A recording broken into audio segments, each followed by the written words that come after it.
Good afternoon. First of all, it is absolutely wonderful and a joy to see you all here this afternoon. For those of you that do not know me, my name is Rosa Celorio. I serve as Associate Dean for International and Comparative Legal Studies here at GW Law School. And I give you the most warm welcome to this event in which we're going to be examining issues related to democracy and its very important connection to human rights in the Americas. And I actually want to welcome particularly Ambassador Francisco Mora, who's here. Thank you so much for all of the work that you and your mission is doing to advance this issue at the level of the OAS.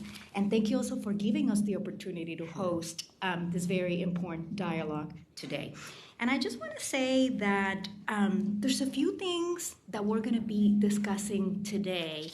And it gives me a lot of joy to be able to do it, especially in this setting, because for us at the International Law Program at GW Law School, we really want our program to convene critical actors to discuss issues that have not only theoretical implications, but also practical implications in different countries of the world.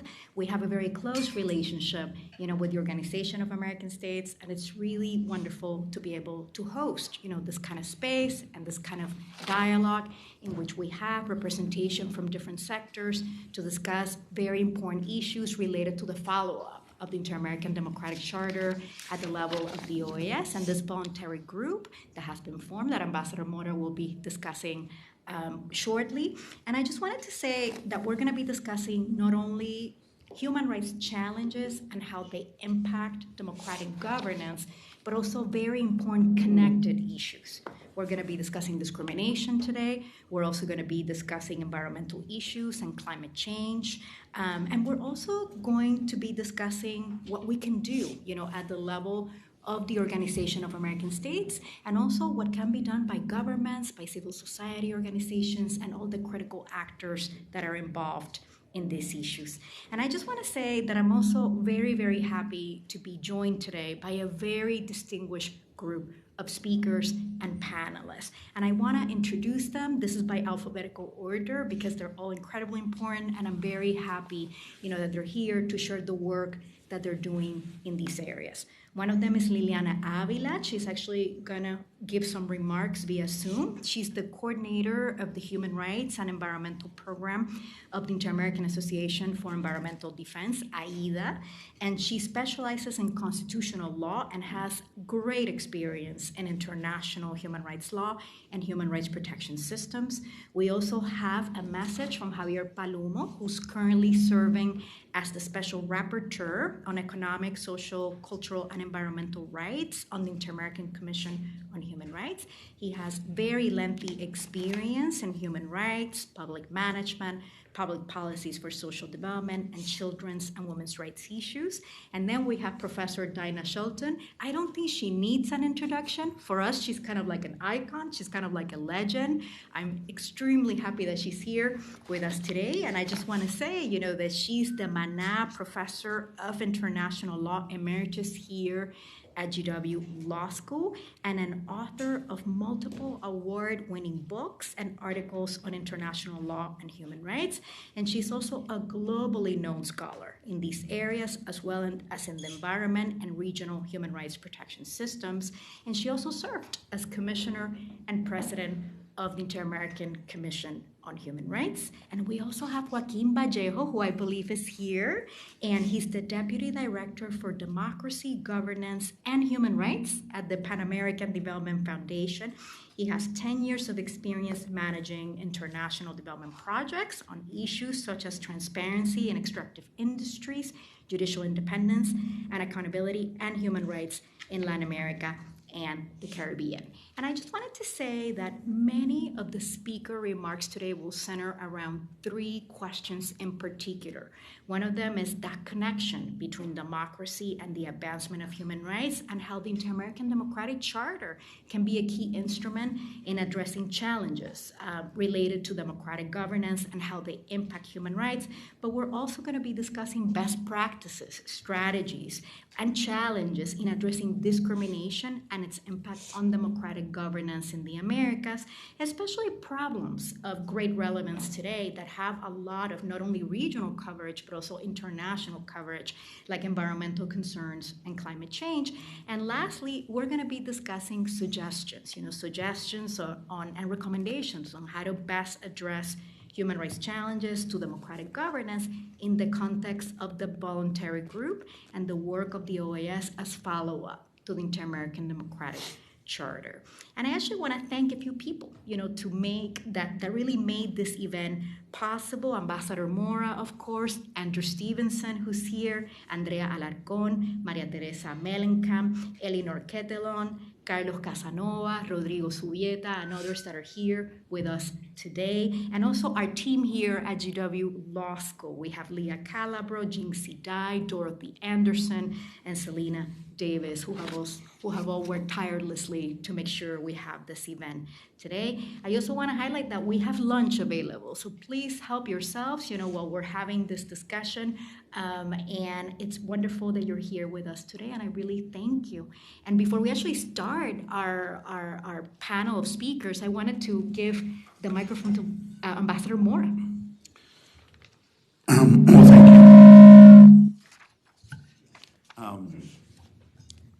Thank you, Rosa, and thank you most of all for a wonderful job you've done in organizing this event and working with the voluntary group and with the OAS Secretariat to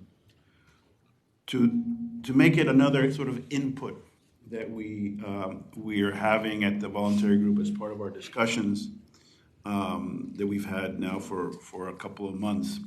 I just want to take just a few minutes to talk a little bit about the voluntary group for those of you who are here and that are participating but maybe don't know some of the context.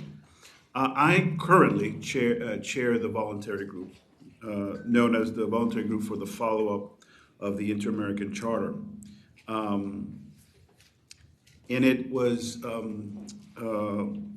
I think as many of you know, is composed of 19 member states.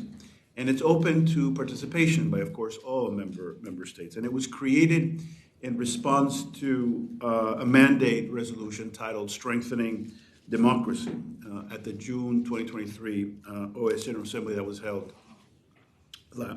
here in Washington, D.C. last year.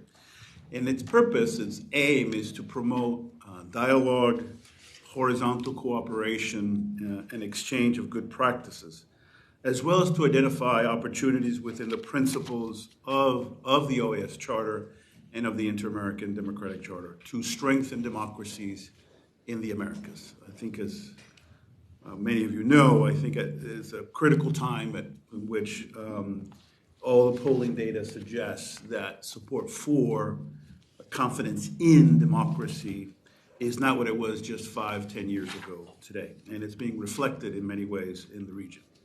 The group's work plan consists of 4 elements, or as we call them, 4 axes, consistent with the chapters of the Inter-American Democratic Charter. And today's event is in the spirit of supporting the first axis, titled Democracy and Human Rights. A pair that, as the charter reads, is universal, indivisible, and interdependent. As I said, we're proud to be chairing the voluntary group alongside the delegation of Peru, who's serving as vice chair, and to have the opportunity to engage civil society. And of course, to engage with the George Washington University to address the linkages between governance and human rights challenges and the contemporary problems which impact democratic governance, such as environmental degradation and climate emergency. Tipping my hat to Rosa's recent published book. I'm pleased here today to have, as Rosa explained, really a distinguished group of individuals, experts, panelists who will be providing further input to our own internal discussions within the voluntary group. I will not introduce them. Rosa has done that already. But I do look forward to a discussion on contemporary problems, strategies that we may use to tackle them, and the main points of connection between democracy and the advancement of human rights in the Americas, keeping in mind the Democratic Charter as the framework that we're using for our own internal discussion. So I hope our discussion today can help continue informing our thinking on the part of OAS member states, especially as we look forward to the forthcoming OAS General Assembly in June, held in Paraguay. So with that, Rosa, let me turn it back over to you for the discussion. And once again, thank you all for being here. Thank you, Ambassador Mora. And we will begin with some remarks from Liliana Avila, who's actually joining us via Zoom.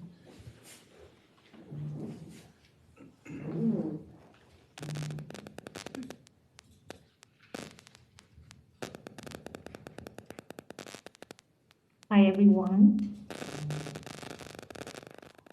Hello. Can I start? Yes, please. You can start.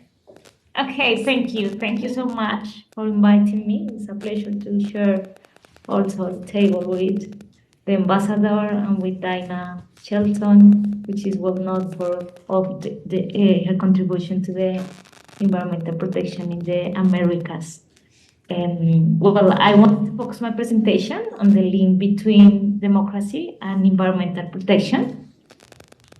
Because basically we as a humanity are facing a triple planetary crisis, and this crisis threatens the well-being and survival of millions of people around the world, and refers to three interrelated problems: climate change, pollution, and biodiversity loss. And each of these problems is a crisis with its own causes and effects, but all three converge and feed on each other. And most important, all three affect human rights and more intensely impacts people in vulnerable conditions. And the planetary crisis is addressing at the same time a democratic governance challenges.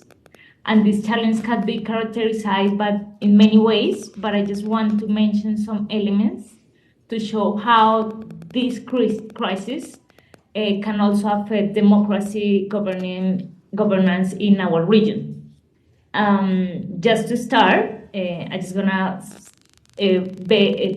gonna present three elements. Environmental and climate impacts cross borders. One example is the Amazon, the world's largest tropical forest, is the home of the 10% of the planet biodiversity, and is the ancestral home of more than 470 indigenous and traditional people. And the Amazon is a shared ecosystem but 9 states in the region, and is facing many problems due to deforestation, trash events, and the Amazon protection is a regional issue, but also democracy and rule of law are key to other solutions to protect it. Also, I want to mention some elements that are really, really relevant, and it is about climate migration. Climate change is emerging as a potential driver of migration, and the migration for Central America, for example, in the dry corridor, due to causes associated to climate change, is also a regional problem. People from Central America and leaving their countries, moving mainly to the north and facing a humanitarian crisis that involve all the rights and increase the poverty. And climate migration could add up at a high of 70 million by 2050, according to the World Bank. And last but not least, I want to talk about the environmental conflicts in our region. In recent years, throughout the region, there has been an evident expansion of conflicts centered on environmental issues in a variety form, but the claims were mixed with deep social, ethnic, and economical marginalizations. By 2017, the Atlas of Environmental Justice recorded more than 587 conflicts in Latin America, representing basically the 32 of the total of social environmental conflicts worldwide. These challenges could be really scary, but scientists and international community have already defined some actions to confront this challenge.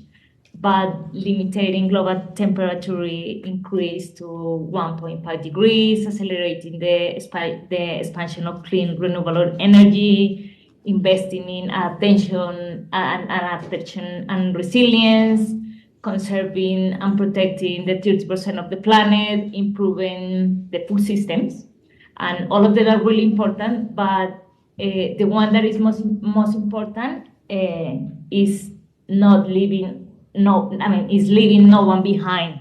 The measures must be carried out simultaneously, of course, but with a focus on a protection of human rights, as they represent an opportunity to reduce the inequalities that are both a cause and also a consequence of the crisis and have a great impact on democracy. But the most important is that Inter-American Democratic Charter has already some answers to this to face this challenge.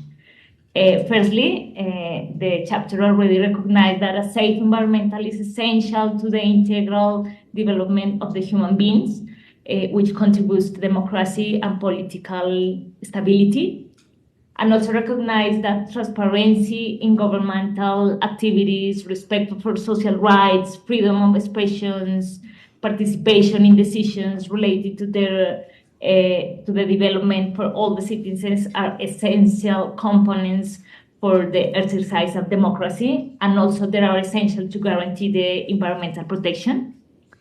And finally, the chapter also remarks the importance of strengthening the Inter-American system for protection of the human rights, for the consolidation of democracy in our region. And this is really key. In my perspective, strengthen the Inter-American system, promote the mandate of the Special Rapporteur of Economical, Social, and Cultural Rights to promote to promote climate and environmental justice in the region are vital.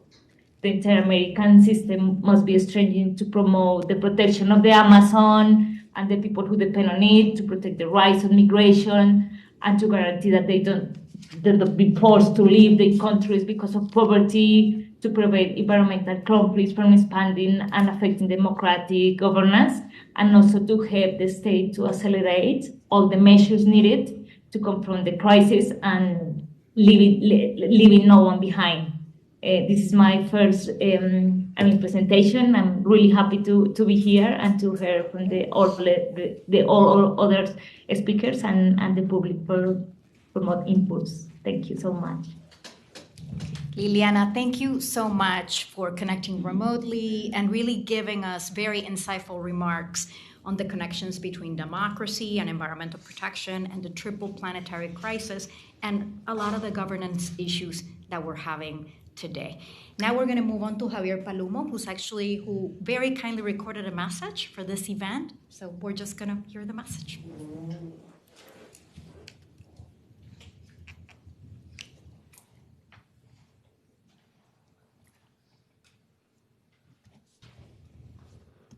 Buenas tardes a todos y a todas, soy Javier Palomo. Es un gusto para mí, en mi calidad de relator especial sobre derechos económicos, sociales, culturales y ambientales de la Comisión Interamericana de Derechos Humanos, participar en estos simposios entre la OEA y la Facultad de Derecho de la Universidad George Washington.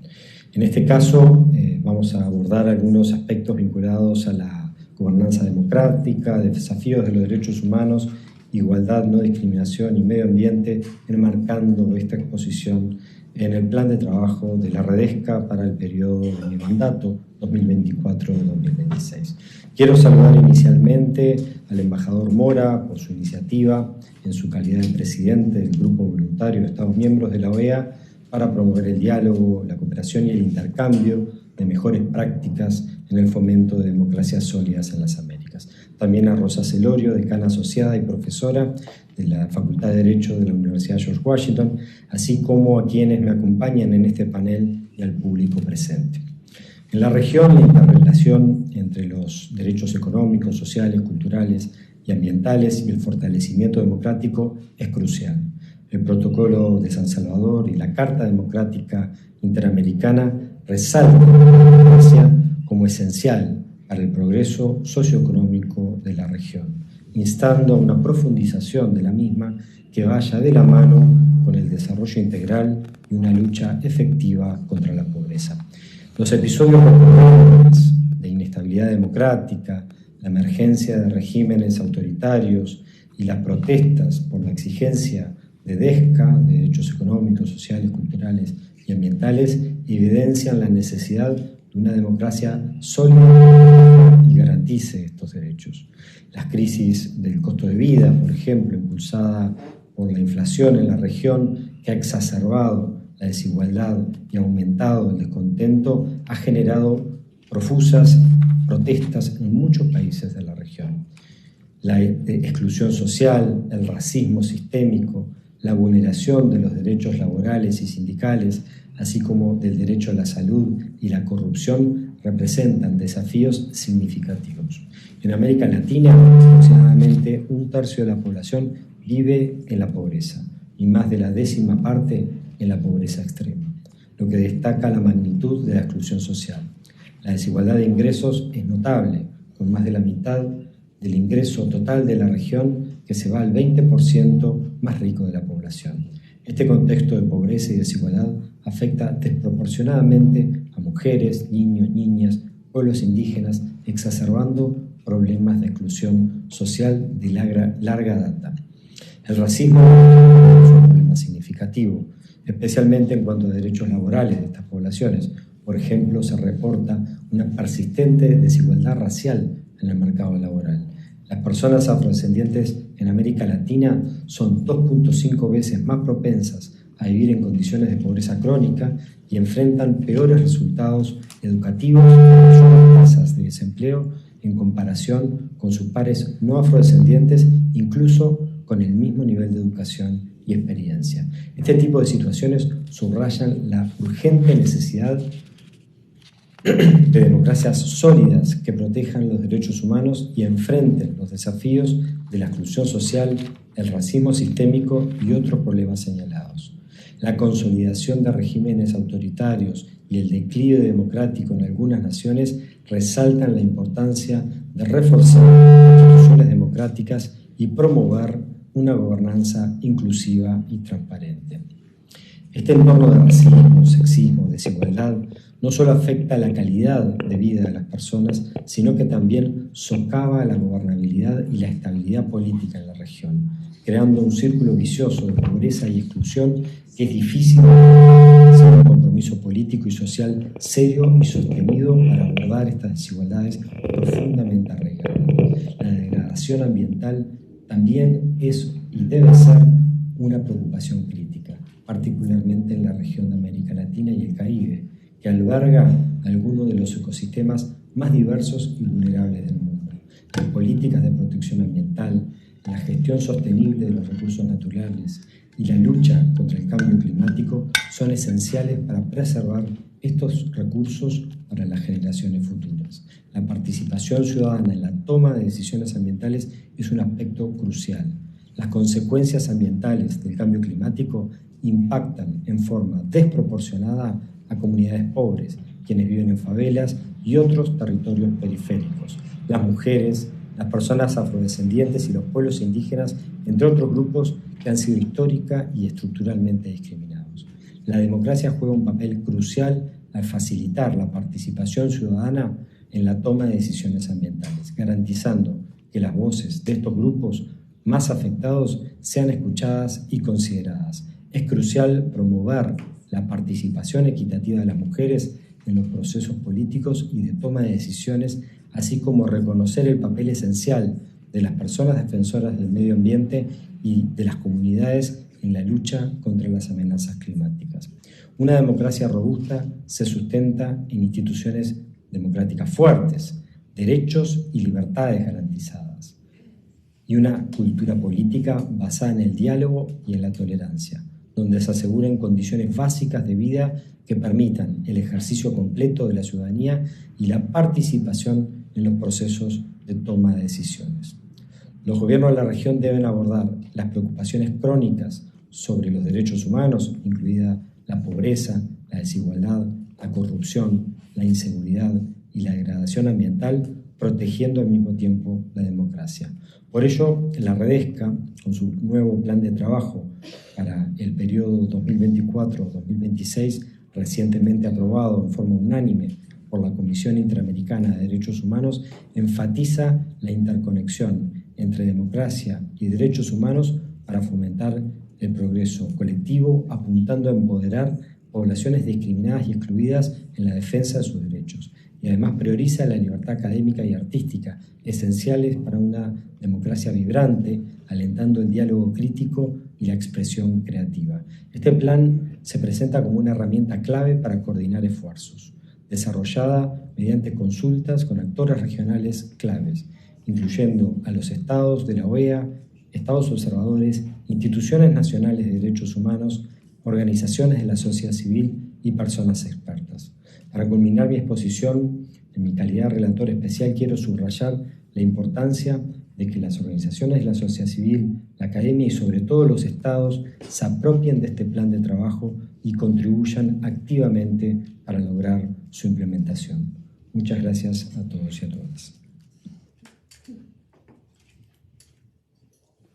I just want to thank Javier Palumo for his presentation and just wanted to say that he really highlighted very important components of his work plan that has been approved by the Inter-American Commission on Human Rights.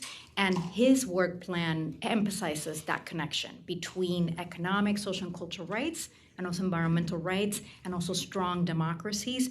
And he made a very important connection, between strong democracies and also the specific needs of groups that we know are at risk of human rights violations in our hemisphere, including women and indigenous peoples and others, and really highlighted the need for these groups to have an active participation in any policies related to strengthening democracies, but also the advancement of human rights. So we're very grateful to Javier for having recorded this video. And now I turn the floor to Professor Dinah Shelton for her remarks. Thank you very much, Rosa. Can you all hear me? Okay. I'm going to talk about the intersections, the interconnectedness of democracy, human rights, and the rule of law, all of which form the pieces of the quest, which is as old as the earliest written texts we have for justice, how to establish and ascertain the institutions and processes necessary to achieve a society that is just for all its members. Rulers and philosophers throughout history have sought to define what is necessary to achieve this just society, and the quest has never ended. People throughout the world continue to insist on obtaining a freely chosen government operating under the rule of law.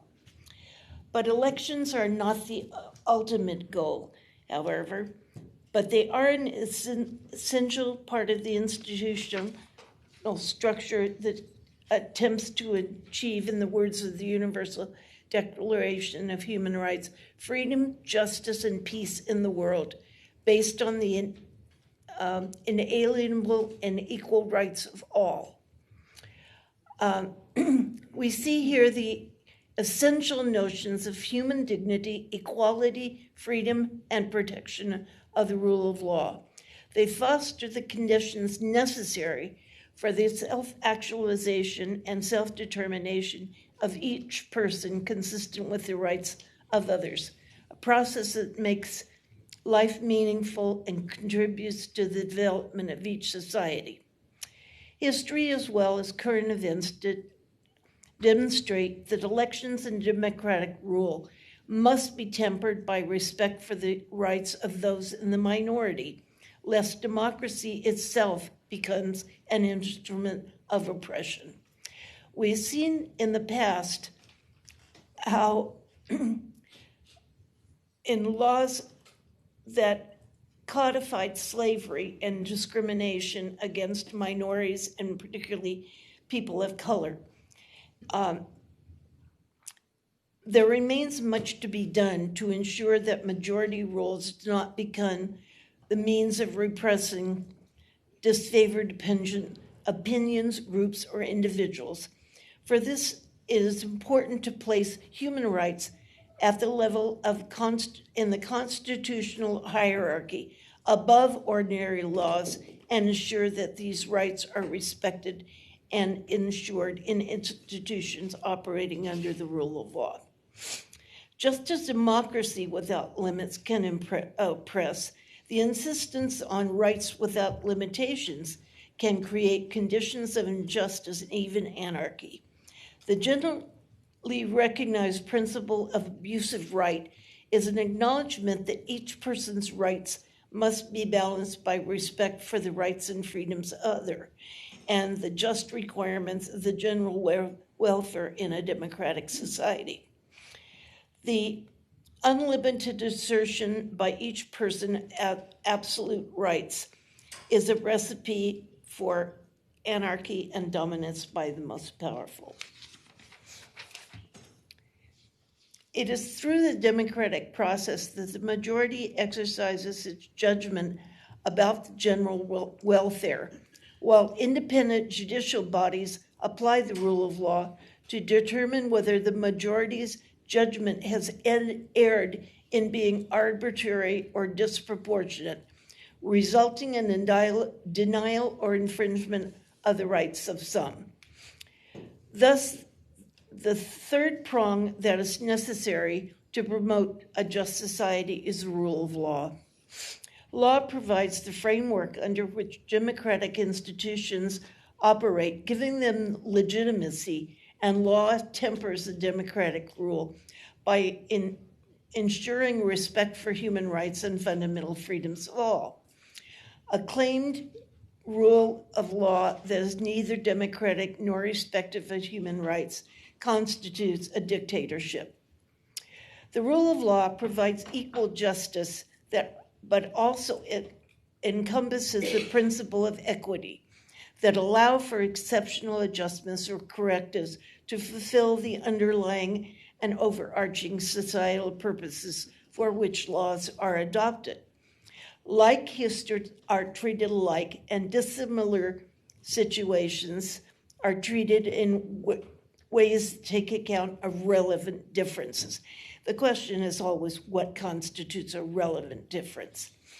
What formal equality that imposes equal obligations on those that are unequal relevant ways creates an injustice if it exacerbates inequalities or imposes unfair burdens on those least able to bear them.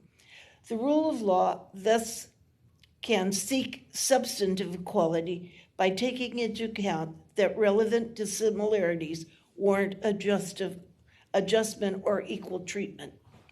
Many institutions play essential roles in this quest for justice society. Legislators are the essence of the democratic process, serving at the will of the people and expressing the values and goals of the nation. In the process, in their functions, they help create, but are also bound by the rule of law. As such, the laws they initiate and enact must always be mindful of human rights and fundamental freedoms of all persons within the society, as well as the constitutional framework of the state's international obligations. This is also true of executive officials, whose motto is, quote, to faithfully execute the laws. The tension between majority rule and minority rights plays out in the relations between the state and the individual. These relations are complex because in some areas of governance, the state must abstain from actions that impact the individual and refrain from interfering with the exercise and enjoyment's rights. On other matters, however, the states must act affirmatively to promote and ensure the fulfillment of rights, especially when it comes to basic needs. Care must be taken because the exercise of government creates power, which may be abused unless restrained. But the failure of government to act allows the concentration of power in the hands of the non-state actors, where it also may be abused. The judiciary has a critical role in preserving the rule of law, the enactments of the majority, and the rights of the minority. The rule of law that requires that all institutions act within the law and none have unlimited or unchecked power. The functioning of an independent and impartial legal system is essential. As such, courts must apply the law and enforce the rights of all, restraining both the executive and the legislative branches where necessary to uphold constitutional, statutory, and international guarantees. They must afford redress in cases where rights have been violated and hold accountable those who are responsible. The OAS adopted the landmark democratic charter, which emphasizes improving the process of democracy and the functioning of democratic institutions through strengthening human rights and the rule of law. It seems clear that democracy and the rule of law emerge from the universal system for the protection of human rights, but they are also necessary for that system to operate.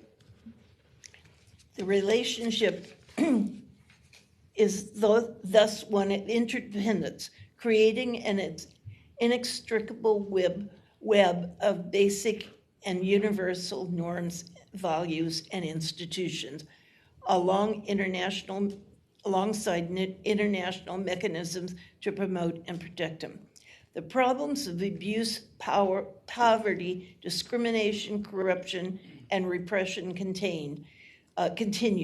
But the fact remains that the triad of democracy, human rights, and the rule of law is the best designed thus far to emerge from human ingenuity. As Winston Churchill observed, democracy is the worst of all systems except for all the rest.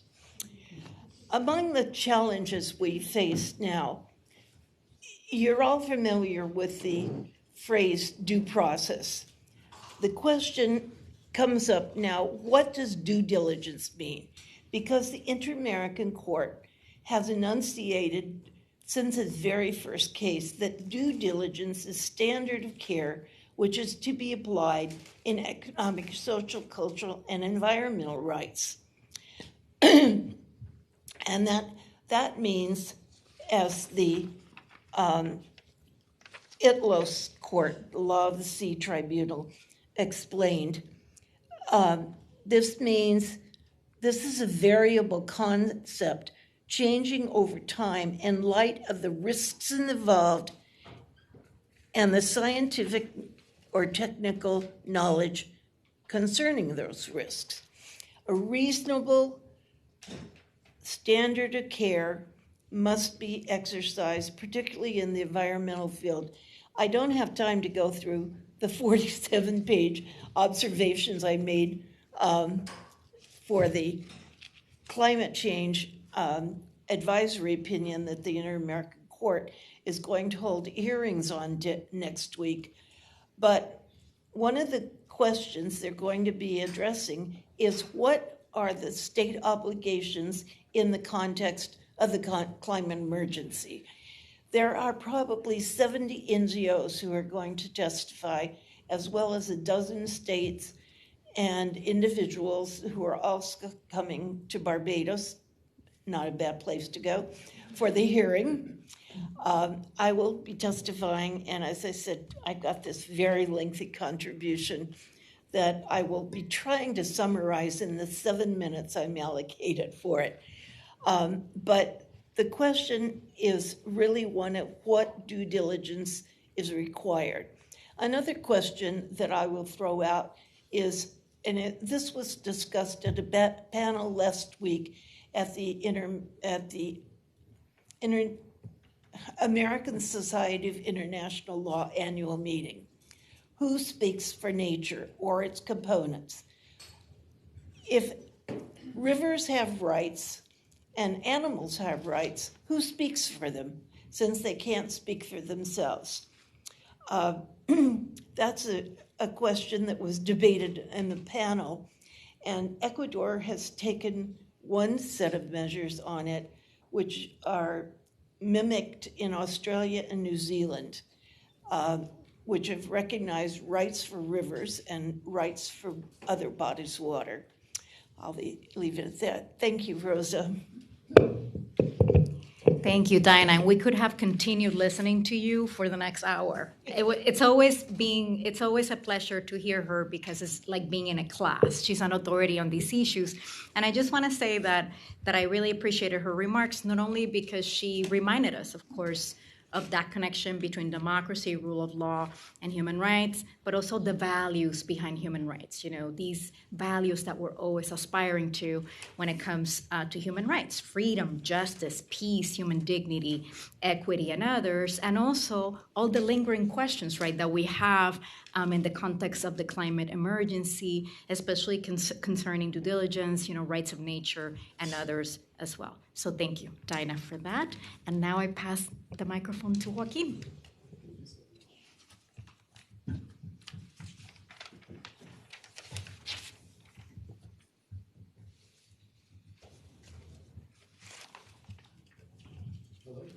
Hello.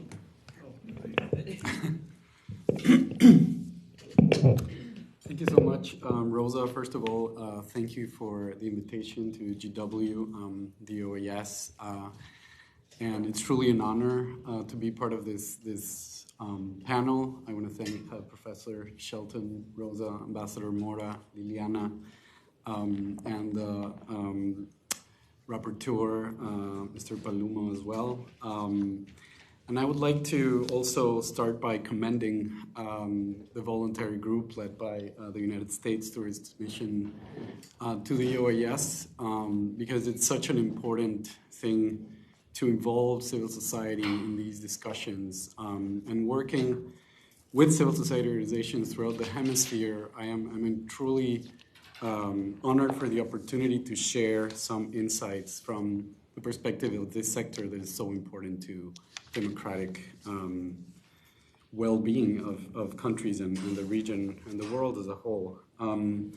I'll start by sharing some insights about the connection between democracy, human rights. I think we have masterfully heard from true experts in the field, so I'm going to cut right to some additional points that I wanted to illustrate based on some developments and discourses that we've seen lately throughout the region. And it is very important to stress that democracy and human rights are interconnected and are not interconnected only to the extent of the rights that are based on individual freedoms or civil liberties.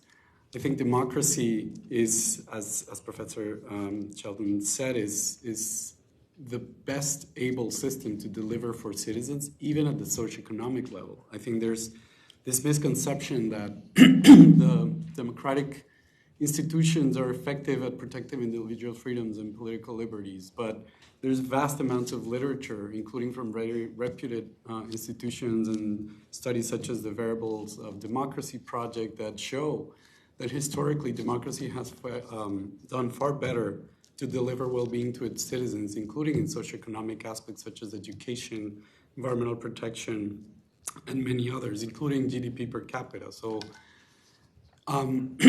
sometimes authoritarian and anti-democratic regimes try to position that in order to fulfill the promises that they've made to its citizens, be that security or food or housing, you must at some point hamper into individual freedoms and rights to push your agenda forward, that is a false dichotomy that we think that it is very important to counter.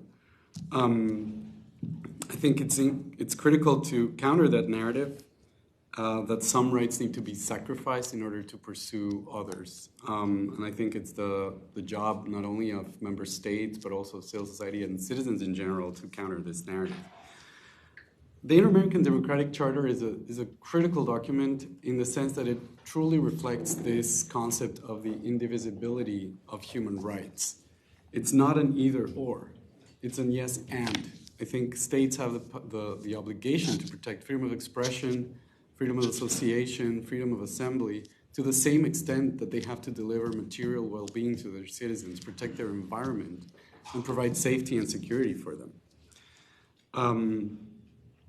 The Inter-American Charter specifically mentions not only these set of rights that are more to the states, for the states to protect, but also for the states to provide.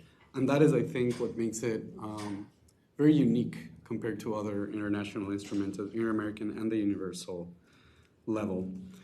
However, we are seeing challenges throughout the region and the globe regarding democratic institutions. I think it's no secret that we're seeing challenges and the crisis of democracy, rule of law, protection of human rights, and the environment, as Liliana explained as well. And these are all interrelated. And I think there are some challenges that we've observed through our work throughout the hemisphere, and I'll divide them into, I think, 3 sets of challenges. I think at the policy level,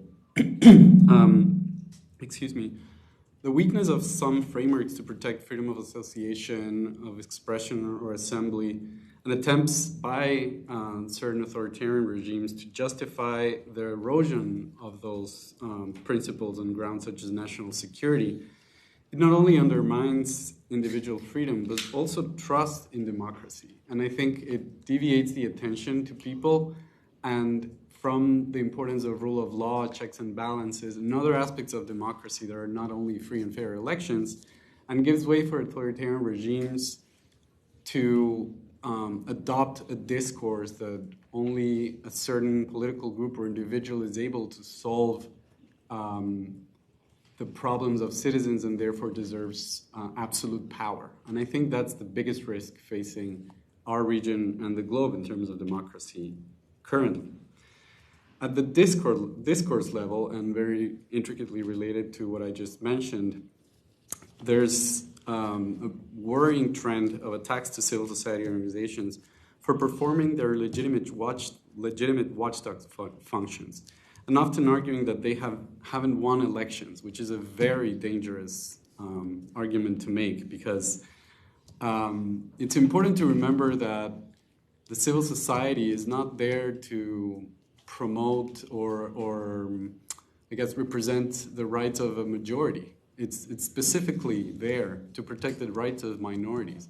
I think it's very important to remember that, as it's been said here right now, democracy that doesn't only require free and fair elections, it also requires checks and balances, and it also requires active efforts by states to promote equality and to promote minority rights, even when that goes against the will of the majority, because there needs to be rule of law, institutions, accountability, transparency, et cetera, et cetera. So when governments and leaders, political leaders, question the legitimacy of civil society, it is very worrying, because it's I guess a canary in the coal mine for other authoritarian instincts that might materialize in a society. Finally, in terms of specific examples of attacks to democracy and human rights that we've seen, I think there's a lot of cases of attacks to journalists, for example, in the region, some of them that have had to flee their own countries, either because of prosecution by their national government or sometimes by threats from organized crime, et cetera, et cetera. There's examples throughout the region, Central America, South America, you name it. Liliana already mentioned a lot of this, but environmental degradation is something that has compounding effects on human rights and on democratic stability. I think it's it's concerning how we're seeing a lot of interrelated phenomenon. For example, deforestation, wildlife trafficking, illegal mining, and all those illicit activities that are closely related to organized crime and to corruption, and it feeds in its own cycle and end up affecting the most vulnerable populations, undermining the rule of law, undermining judicial systems as we've seen throughout the region. So all these challenges we can see are very much interrelated.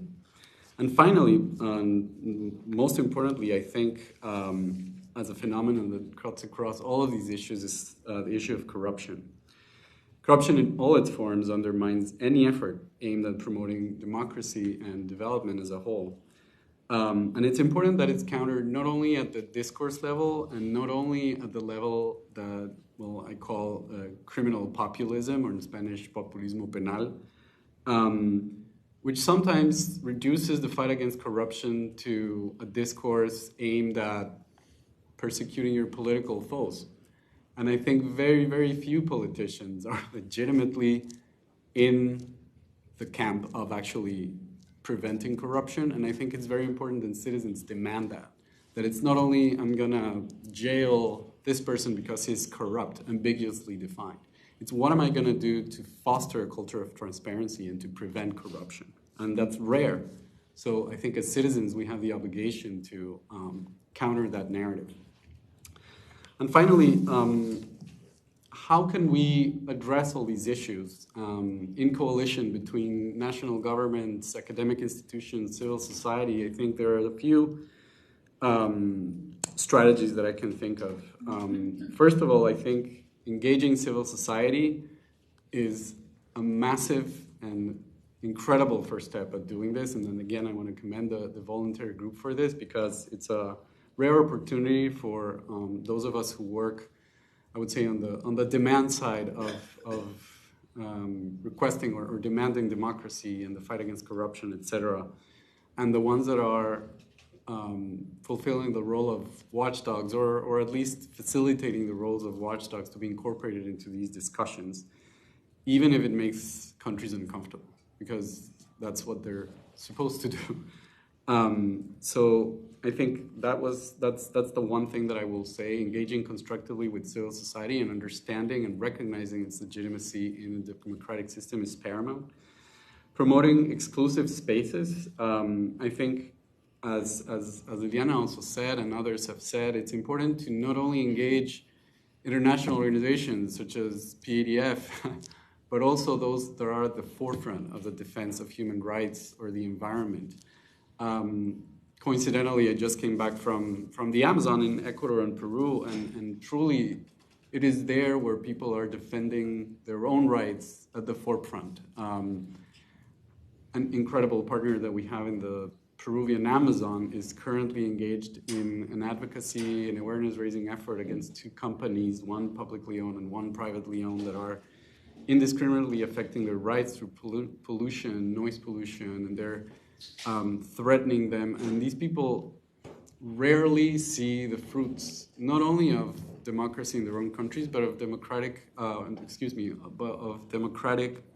international development cooperation as well. I think it's very important to recognize that we need to decolonialize international development and international aid.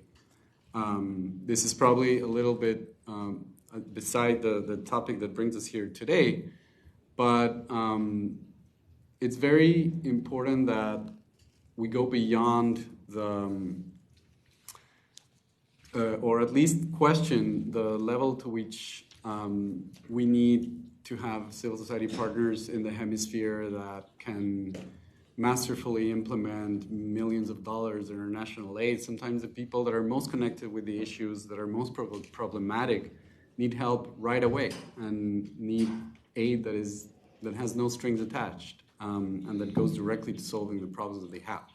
Also, it's important to know that these organizations or these groups or these activists really, truly are the people who know what the solutions to their day-to-day problems are. So I think it's truly important to listen to these grassroots organizations and these people that are fighting not only for their own rights, but to protect the Amazon, which is a global public good.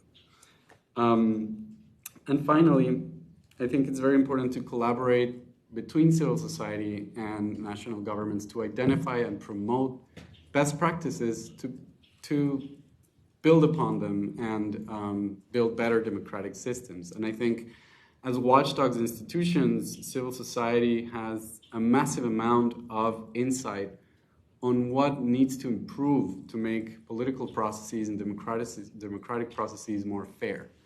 And just to mention a couple of examples, as Professor Shelton mentioned, the judiciary plays a fundamental role in all democratic institutions.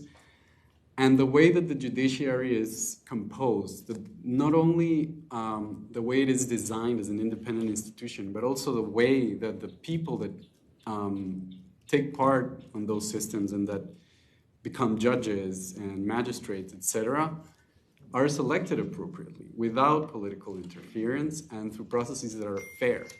I think that's paramount, and there's a great deal of best practices that civil society organizations have identified throughout the region that I know that civil society is very keen on sharing those and promoting those in alliance with national governments. And I think it's truly our job as civil society, as an international system, to promote that collaboration to identify and promote these best practices. So again, I wanted to thank the organizers for this event. I think it's a rare opportunity to be able to share our views from a perspective of civil society. And we are always willing to engage academic institutions, national governments to promote the well-being of our region. So thank you very much, and I yield the floor to you, Rosa. Thank you. Thank you so much, Joaquin. And I think that's actually a wonderful conclusion, to the round of speaker presentations that we've had. And I just want to highlight a few things that Joaquin said that I think are critical. He really highlighted the role of democracy, as a system that can deliver effectively, or at least can advance the well-being, of its citizens, more so than other systems. Also the invisibility of human rights, which is very important and is a challenge in our hemisphere in many ways, and also the important role of civil society, and also the concerning situation of civil society and challenges that do need to be addressed promptly. So thank you so much for that. And I believe we can now open, the floor for dialogue, for questions, for comments. Just before we do that, Rosa, I was remiss. I want to make sure that I recognize the members of the voluntary group that are here. I want to thank member states who are here. I don't want to miss anybody, but I do see the Chilean ambassador. But I know there are others here from Brazil, Canada, Peru. So thank you all, etc. I'm sorry if I can't see you. But thank you all for being here and participating. It's Colombia. I saw Colombia, yes. I'm sorry. Mexico. Where's Mexico? Oh, there you are. Sorry. Thank you all for being here.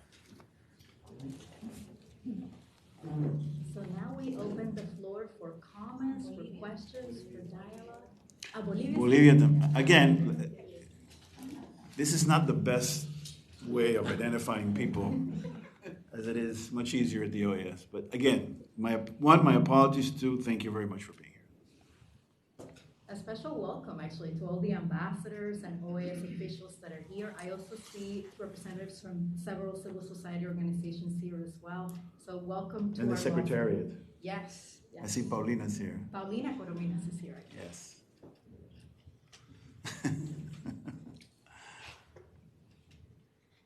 Any comments? It's usually not this quiet. Usually. I have a question, just to maybe start off. So this was highlighted by Joaquin, but I think it's in all the presentations, right? And it's the question of performance, democratic performance, or delivering, if you will. And the sacrifice that sometimes citizens make, or the deal that they make in behalf.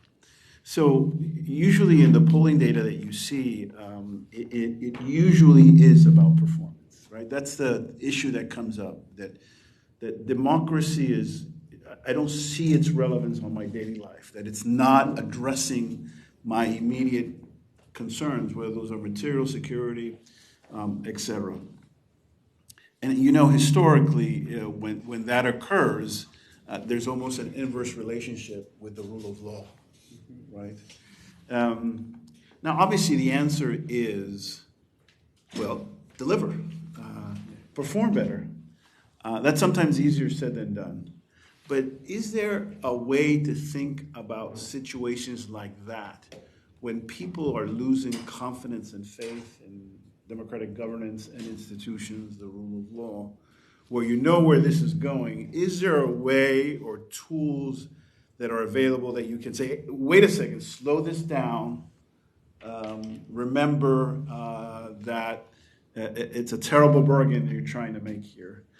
Or is it just inevitable that once democracies start going down that cycle, there's nothing we can do to stop that decline, and we just have to wait for the next cycle?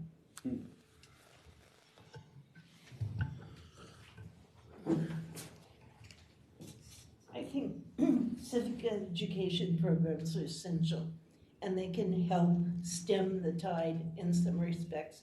And also judicial education. The judges need to be educated as well as the public. So I just think civic education all the way around is very important. Great, thank you. That's one of the axes, actually. But yes, thank you. I'll start by saying that the fight for democracy is never over. And having been in this field for over a decade, I can tell you that as soon as you think that you have had impact not only as an individual organization but as civil society as a whole in guiding a specific country towards an improved democratic system, there's always going to be a curveball thrown at you at some point in the future, and that's a reason not to let our arms down ever. Having said that, I think it is not a lost battle. And I'll cite two examples, one more recent and one that probably has about a decade. Guatemala, we saw that at the forefront of preserving the integrity of the Guatemalan election a few months ago was 48 municipios, a civil society organization, a grassroots grouping of people throughout the country, often indigenous populations, that they were the ones physically putting their lives on the line to preserve the integrity of Guatemalan democracy and the Guatemalan election. So I think, again, the role of grassroots civil society organizations can play a key role in stopping not only authoritarian regimes represented by one individual or one political group, but this corrupt elitist system that was undermining Guatemalan democracy, and that, again, it's not over. This is just, as I'm going to cite mid-20th century leaders again, but it's not the beginning of the end, but maybe the end of the beginning. That's one example. The other example, I think, when people can fed up. I think people can get fed up. I think leaders sometimes don't give citizens the credit they deserve. I myself, I'm an Ecuadorian national. I was still, well, no, I was not in Ecuador, but I was very much involved with civil society when there was a nascent democratic transition, a citizen participation council that attempted to deconstruct the authoritarian system that had been built over the past few years. Now we're seeing new risks, but I think that also shows that when citizens get fed up, they can also organize themselves and stop this trend. But again, I think the conclusion is that you're never done fighting for democracy. And that's why the role of civil society is so critical. I would agree, and I'll just cite a slightly older situation, not from the Western Hemisphere, but it reflects the fact that international pressure can also have an impact. I had the honor of meeting Nelson Mandela a few years ago after he had spent 27 years in prison fighting for democracy in South Africa. The international pressure that was placed on South Africa, together with grassroots society, really succeeded in changing that society.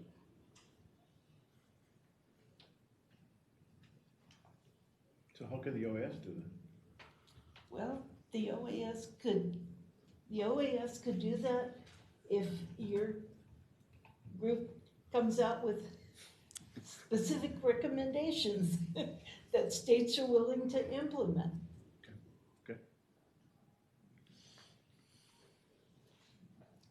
I will also say that nominating good judges and good commissioners is critical.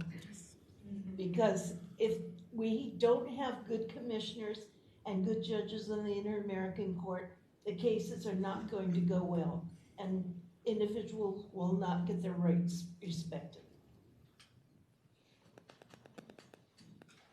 And if I may, I think one thing that we've learned over the years is the importance of participation and spaces to do so.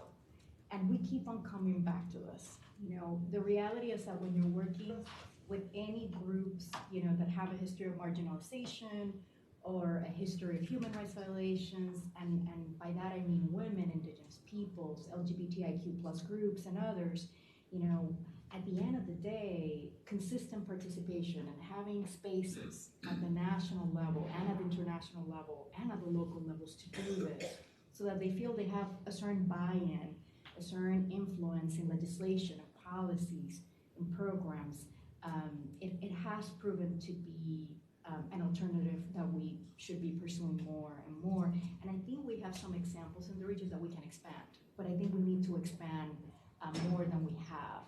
And I think we need to be talking directly with these groups more often as well. I think that's part of the issue as well. I think Joaquin was alluding to this as well, that at the end of the day, a lot of it is making sure that we have consistent participation, consistent listening to these voices, and also changing course if we need to change course as well. And that's where you start building trust, right, at the end of the day.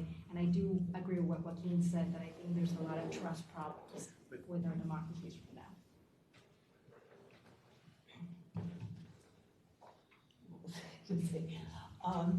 I will just add that publicity from the OAS could really help, because it's very complicated now with all the publicity. Like, there was an article in the paper a week ago about a woman who won her case at the Inter-American Human Rights Court, and she came and she got the Guatemalan government to come here and issue a public apology to it. Nowhere in the article was the OAS mentioned. It was all just, they interviewed NGOs, they interviewed the mother of Rosa Franco, that was the applicant, and I was on the commission when the case was there. They didn't interview me, and they didn't talk to anybody on the commission or the court. And I think that's an overlooked chance to educate people. I come back to education, but issuing more than just the standard press releases at the end of each session, if there was some way you could, and I know it's complicated with social media today, but I really miss reading about the OAS in local newspapers. And I know it's not the same in other countries. We're particularly bad at it here.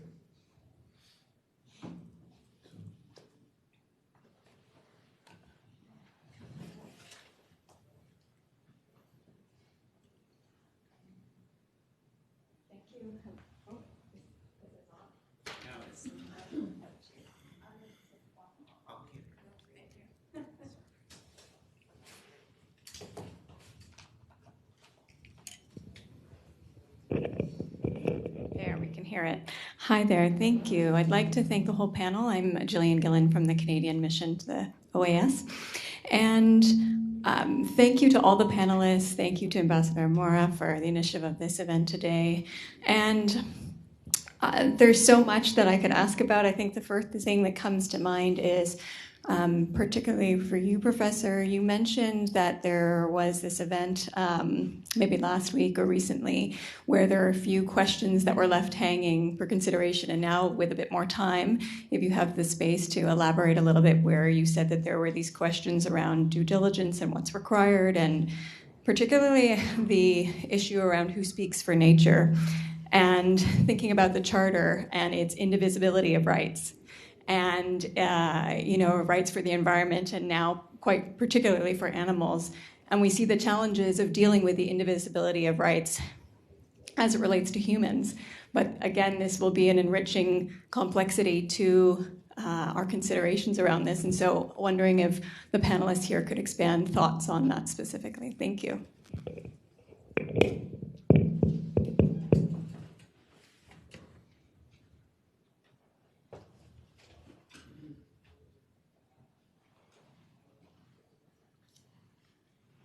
Thank you. Go ahead. Thank you for that question, which is very provocative. Let me start with due diligence and what that means and what it requires. The Inter-American Court has already said that the environment needs to be protected because degradation of the environment and climate change negatively impact all human rights. And so the states have an obligation, positive obligation, to exercise due diligence. What does that mean? That means they must take preventive measures within their jurisdiction, and jurisdiction is defined very broadly to include anything that is under your control.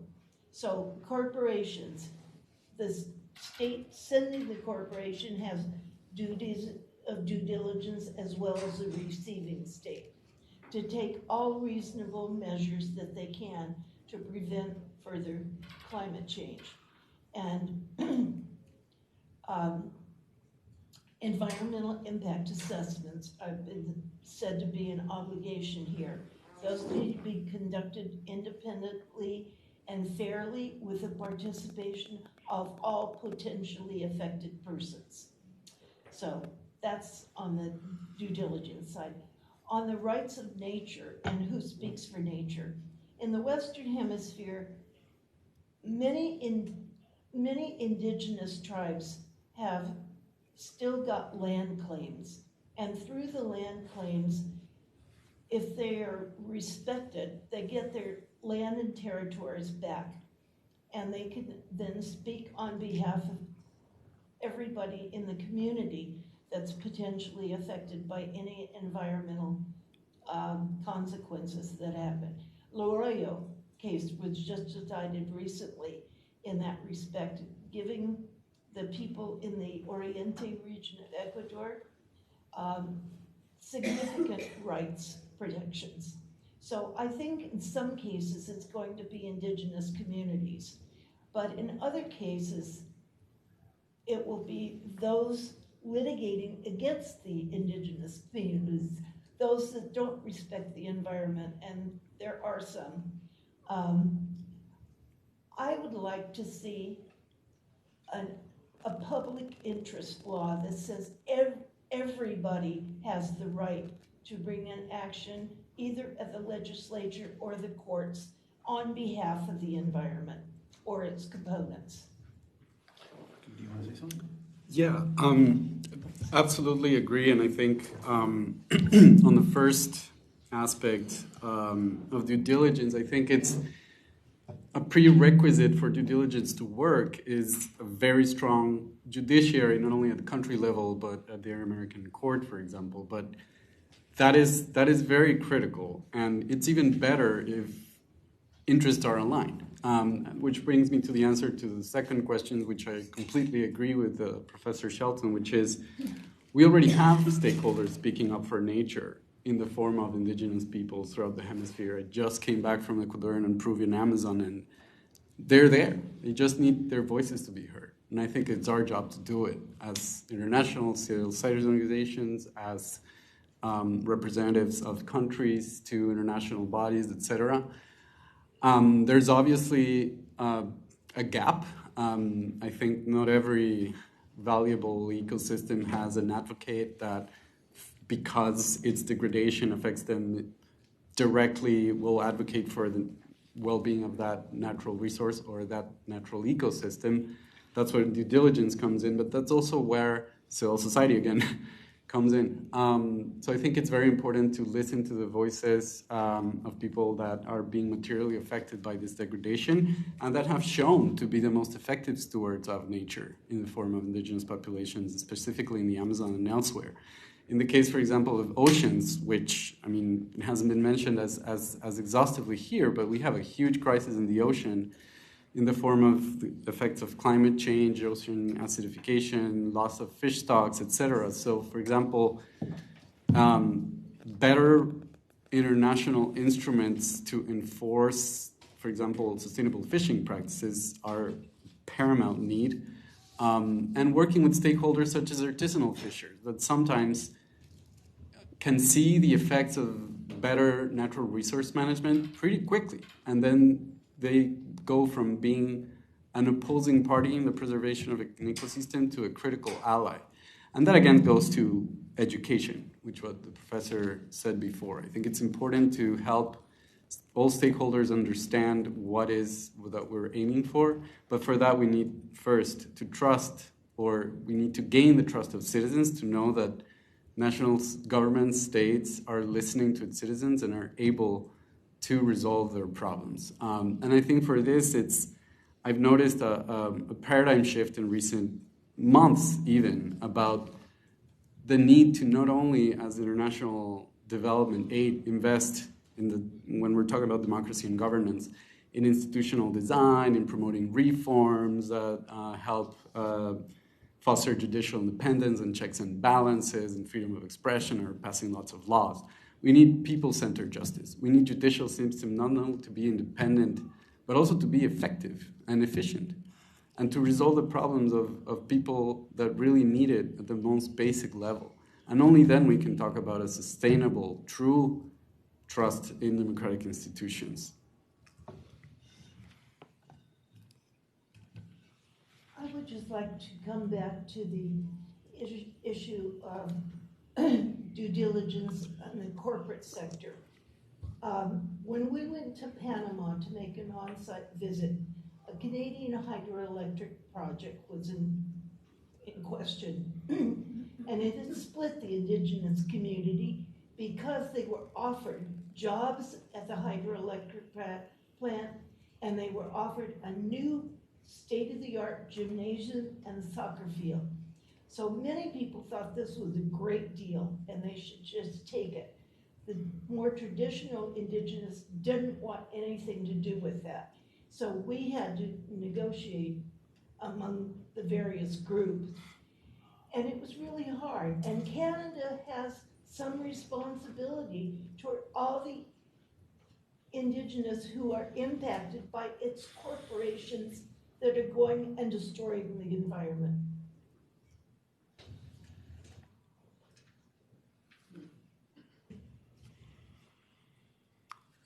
I also wanted to say something about the formal recognitions of rights of nature.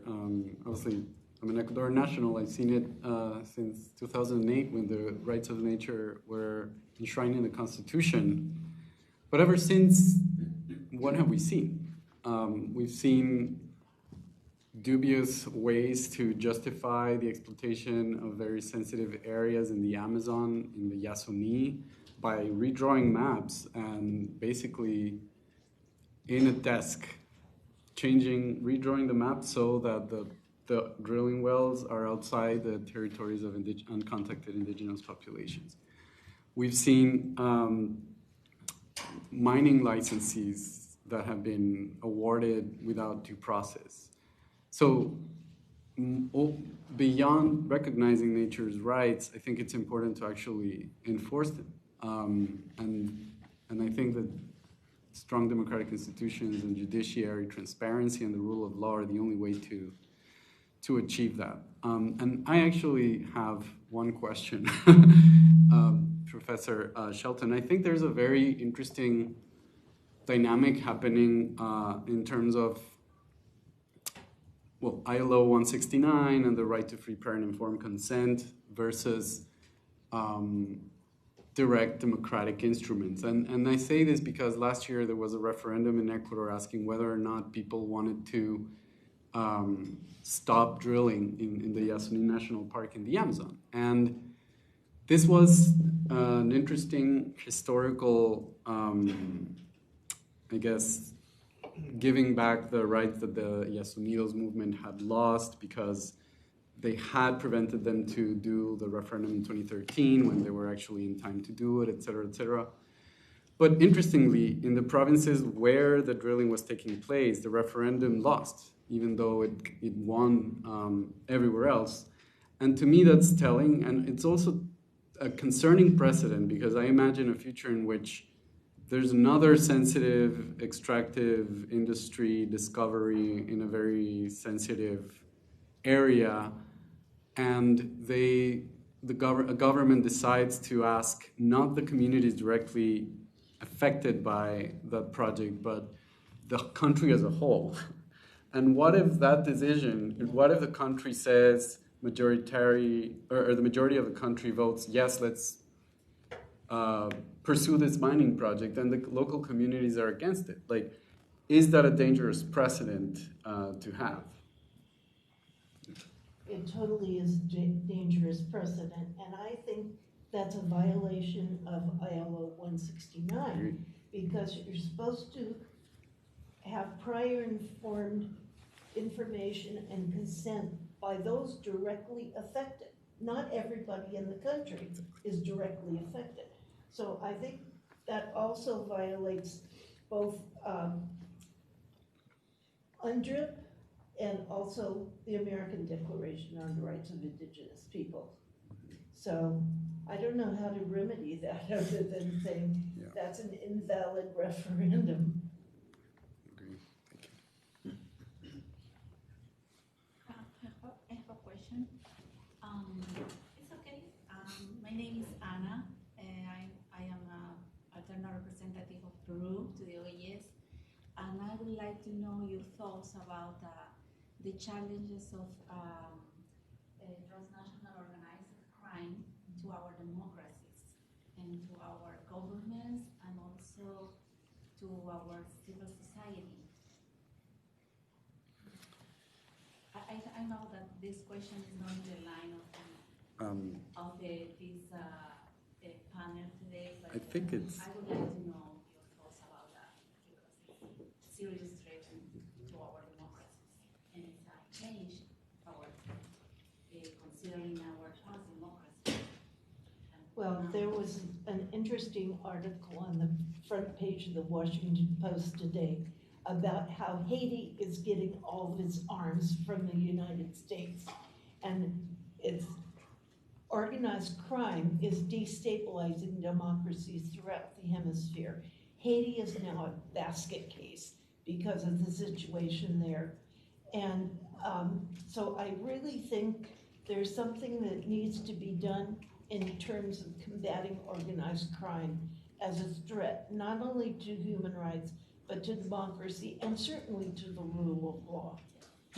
But if I can just build on that question, just to add, I think the key part to Anna's question is that these organizations are so powerful and so wealthy that they are penetrating The governments. legislatures, judiciaries, and so forth, right? Without having to use intimidation or coercion or just the level of penetration. And so you don't have institutions to push back on authoritarianism as it moves along. That's a significant challenge. It is. It's a great challenge, and I don't know that I have any answers to that other than making use of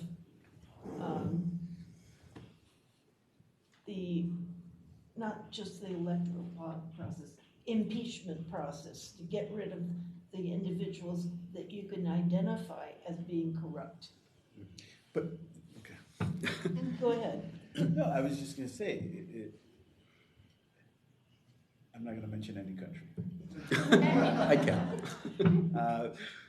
A ver, Well, but the point here is that politicians responsible for impeachment are politicians that often are bought by criminal organizations. right.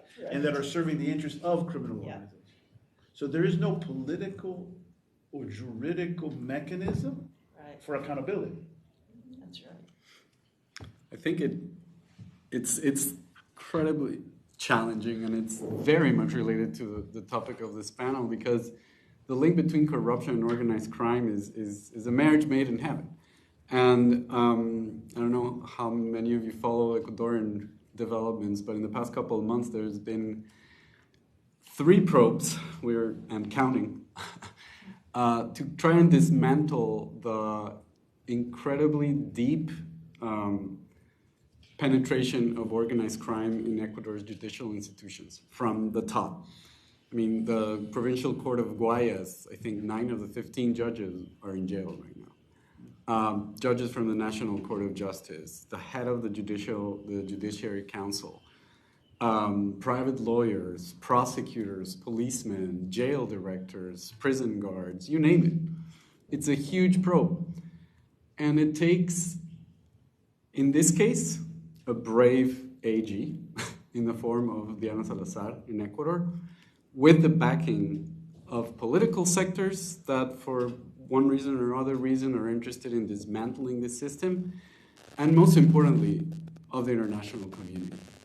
And there I will commend the State Department, which has really thrown its backing to the efforts by Diana Salazar to really dismantle this system. So I think that's very important, because it's pervasive and it erodes democratic institutions, it affects human rights. I think it's very important also to remind citizens that corruption is not only something that happens in the high spheres of governments, but that corruption kills. If a hospital was built with dodgy procurement process and then it falls down in an earthquake, that's corruption. So I think it's very important to understand that, and to understand the link between that and organized crime, and the way to counter it. There's many. I think civil society, as I mentioned, is one, but also having champions of democracy that are willing to put their life, honestly, on the line to recover democratic institutions from organized criminal organizations.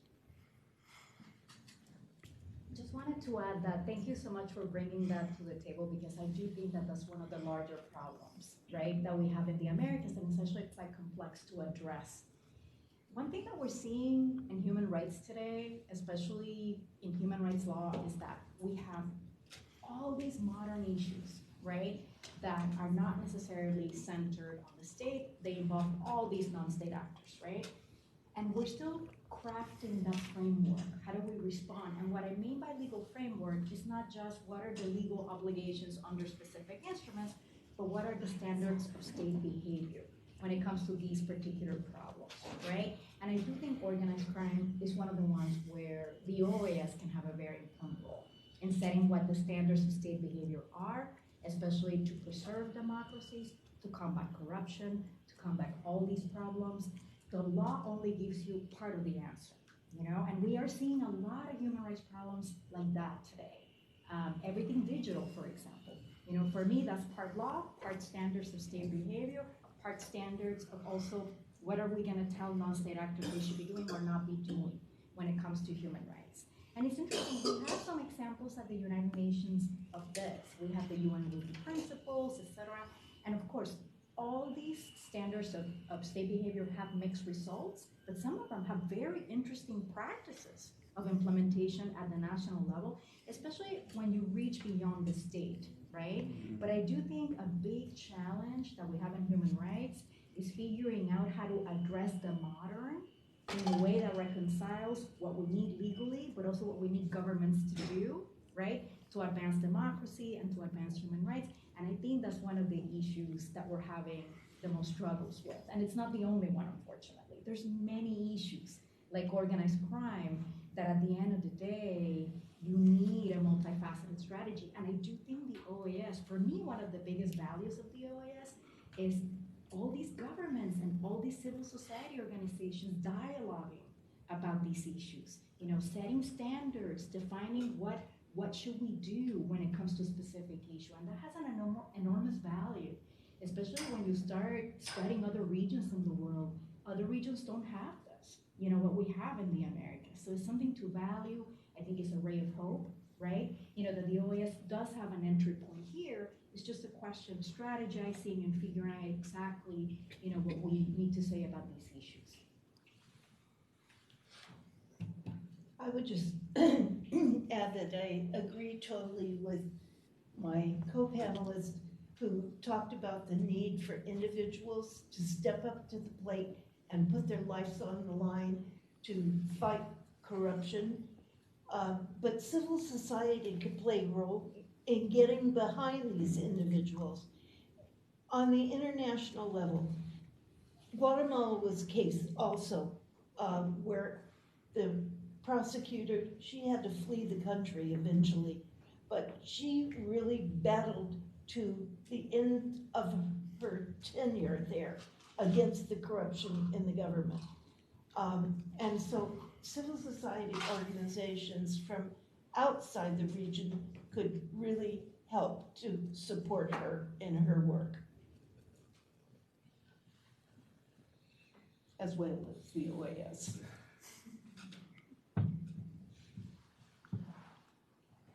I have a question off of that point, and I will address it initially to Joaquin, actually, because you raised this in your discussion. But Dean Tolorio, you elaborated on it a little bit, and anyone else who would like to join in is more than welcome. Joaquin, you stressed the importance of creating spaces for these CSOs and grassroots organizations and other interested parties, but mostly CSOs, to have this dialogue and share concerns and best practices. And I'm curious to know what you think the challenges are in setting those spaces up and what we can do to foster that space.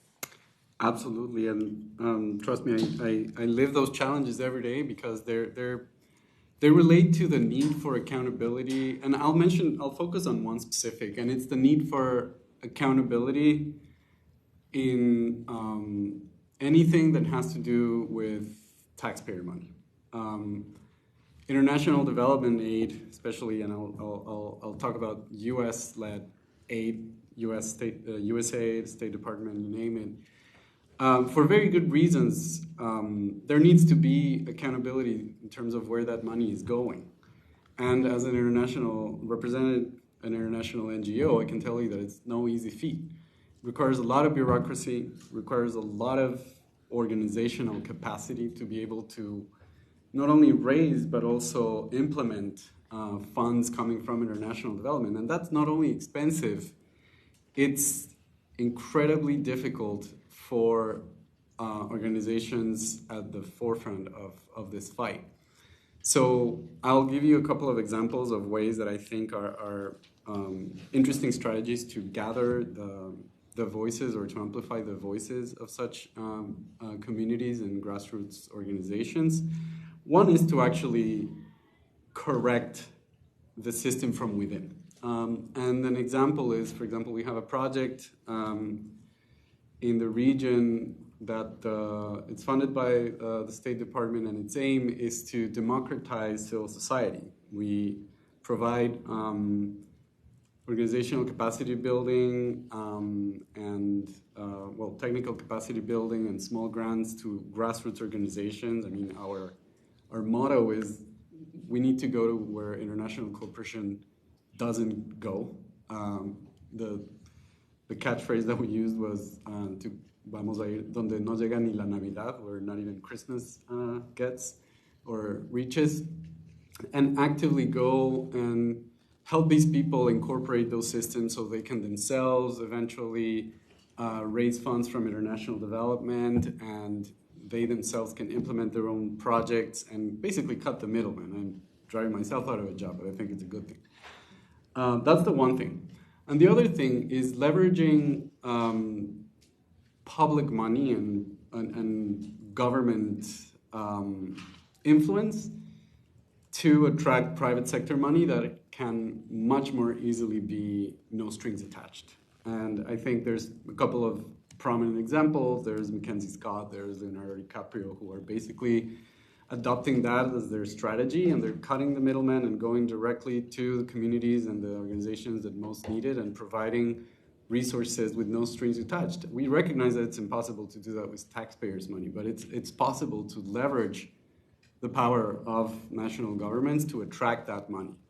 And those are two strategies to actually help channel the resources to the communities most in need that I can think of. But it's also a matter of having independent and free media in these countries and strong civil societies within these countries, because that job can be risky. So I think it's very important to protect those individuals at the same time.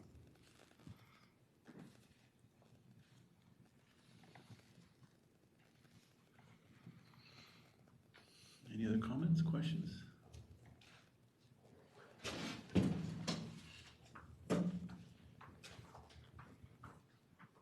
Thank you, Rosa. I'm Andrea Lacon, and I work at the Colombian Mission of Colombia to the Organization of American States. I have to say thank you for okay. I suspect it's not on. That's why I changed my place now. Okay. Hello, everyone. My name is Andrea Larcon, and I work at the Mission of Colombia to the Organization of American States. I have to say thank you for convoke this event, because for us it's very important, this subject. I'm working with the working group and trying to figure out how can we advance in those issues. Our mandate is very specific, and sometimes it's very difficult to figure out how to advance it. But I think with all the information that we have and the discussion that we addressed today, we have a lot of elements. It still is difficult, but I think I just want to underline that for my perspective, it's important the last thing that you were mentioning about the individuals. We need to empower the individuals, and also to make them I'm sorry, I didn't find the word, to increase the conscious about the importance of democracy, because democracy is everywhere. Is there when you are worried about corruption, when you're worried about if your government is involved in some illegal activities, if the judicial system is also working for illegal groups or something. But it's also involved when the people, the indigenous people, the Afro-descendant people, is trying to reach the government to ask for environmental justice, and they also need to be heard, and also the due diligence with the companies. But how can we put everything together and try to work?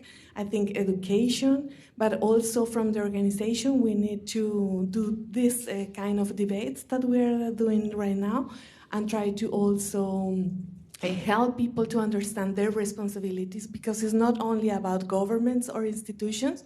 We need people to empower about their democracies and defend it. Because what we need is more democracy, more human rights, more respect, and more environmental justice, but it's also on our responsibility as individuals, governments, academia, everybody. But still, I want to invite the panel. If after this discussion you have another ideas for the group, concrete ideas that we can advance, I think is good for us, and I hope I'm speaking in the name of everyone. Thank you. Thank you.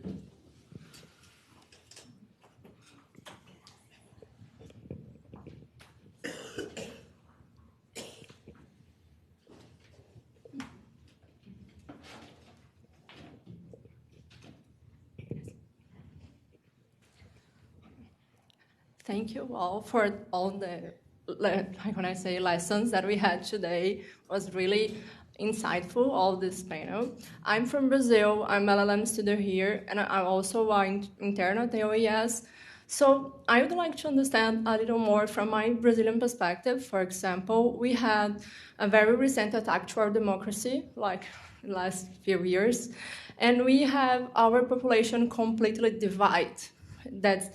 It's not, I can say I only like 30 years, but I never saw this before in Brazil.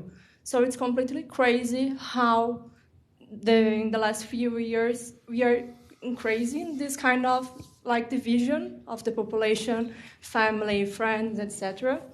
And I would like to understand from you, from your perspective, what do you believe that we could do to like aware this population that they need to join again to like strengthen our democracy, because without democracy we can do nothing basically. So how you saw this division of the populations, not only like the civil society, the politicians, and etc., but like the population per se. If I may, very quickly, I think that's the million-dollar question that I don't think no one can credibly say they know the answer to, how to solve polarization. I think that's kind of like what everyone is breaking their heads about right now. I will say that it goes to the core of like the trust that you have in institutions, and when that trust is eroded, that's what promotes, or that's what creates this breeding ground for populism and for like divisionist politics. And unfortunately, I don't have the answer to that. But I think it goes to, I think the key is how to build trust, and that's the question that we should be asking ourselves. In terms of empowering individuals at the local level, the representative of Colombia, I think, brought up a very interesting point, and I think it's important to work together in that sense. And I commend Colombia as well. I was happy to read that Colombia and Brazil have reached really significant results in reducing reforestation based on the most recent data through a number of strategies that may or may not be applicable in other countries in the region, but those are the sorts of best practices that could be shared among countries, leaving aside political differences, because I think especially the 9 countries that share the Amazon have a duty to protect it. And I think that's something that does not need to be permeated by high politics and ideology. So I encourage further collaboration among not only Colombia and Brazil, but the other 7 countries that share the Amazon to find those best practices. And as civil society organizations, I think we are a very interested party and could potentially be a conduit to connect with the people on the ground to understand the problems better and find the best solutions. In terms of individuals and getting them interested in democracy, the more you can focus on local issues that affect the people, the more participation you're likely to have. So, for instance, if there's a school board, you need to get people involved in the school board. Local judges, everybody knows somebody who has been to court. So if you have a process for citizen participation in evaluating judges, that's another way to do it. I'm going to tell a war story. Once I met Zenaida Velasquez, who brought the original case, the first case, to the Inter-American Court. And it came to the commission first. And when I met her, I said, Zenaida, how did you know to bring a case to the OAS? Because in Honduras, I didn't think it was very well known. She said, I knew nothing about the OAS, but the local NGO I went to did. So I think that bringing NGOs into the process and creating new ones, get like-minded people together and file your papers to create your own NGO. That's another way. Yeah, and I think it's fascinating what you just said. I think creating new NGOs and increasing the diversity and representation of those NGOs to ensure that they actually represent those most in need. And I think one of the challenges that we face there is actually limits to how new NGOs can be created. And it's difficult to address that issue because I'm going to bring Ecuador again because I know it best. But in 2010 or 12, there was a decree that was issued to regulate civil society organizations that basically laid out very vague reasons for the government to be able to unilaterally shut down civil society organizations. In this pseudo-democratic transition that started in 2017, the decree was reformed. It's less bad, but it still gives discretion to the national government to shut down NGOs, and it's not a law. It's a decree, so it can be dismantled immediately or made worse by any incoming president. So I think it's very important to remember that the freedom of association is also a right that's enshrined in several inter-American documents, in several universal human rights documents, and it's very important for citizens to demand that right of free association through sound and solid institutional frameworks. And again, the devil is in the details in these things. I think it's very important to look closely what the provisions are, what the legal status of whatever law regulation deals with civil society are in a country, and what the actual process is to register a new CSO. I mean, I think in most countries in the region, actually Brazil is a fairly good example of better standards on freedom of association than others. But in many countries in the region, one thing that we mentioned, or that we laughed about one time we went to Ecuador and talked to about a bunch of different stakeholders, is that you can set up a political party in 48 hours, but it takes like 5 years to set up a new NGO. So I think improving those institutional frameworks around freedom of expression, around freedom of association is key to be able to actually create new NGOs that represent those most in need. Andrea, I just wanted to say in response to your question in terms of what the voluntary group can do, I think there needs to be a lot of education on the concept of democracy and the concept of human rights in itself. I mean, I remember when I worked at the Inter-American Commission on Human Rights, half of the work was making sure people knew what human rights were, what the instruments were, how to use them. You know, the fact that this was also represented not only in international law and national laws, there was so much education to be done, especially when you go to local communities, to rural communities, to people that don't necessarily have the access, right, that we have. And I think with democracy is the same. You know, there's a lot of education to do as to what is considered a democracy, what are the parameters of a democracy, what makes a democracy strong. There's a lot of different conceptions of what a democracy should be, right? And there's even a lot of different conceptions of human rights. But what we do know is that we do have standards that have already been, developed, accepted, that have the agreement of the regional community and also the international community. And all of that, we need to do more education around what we already have consensus on, right? What we know is very important, right? We have an Inter-American Democratic Charter. There needs to be education on that, right? And to make it in a way that reaches beyond, those populations that are very connected, right? To Washington, D.C. and international affairs and the world of OAS. We have to find a way to reach beyond that. And it's a challenge. It's not easy to do. In human rights in general, you see different efforts, but it's not easy to reach beyond, those who have access, right? And at the end of the day, we want strong democracies and we want that connection between democracy and human rights. You have to reach further. And I do think the voluntary group can work on that, right? On strategies to do that.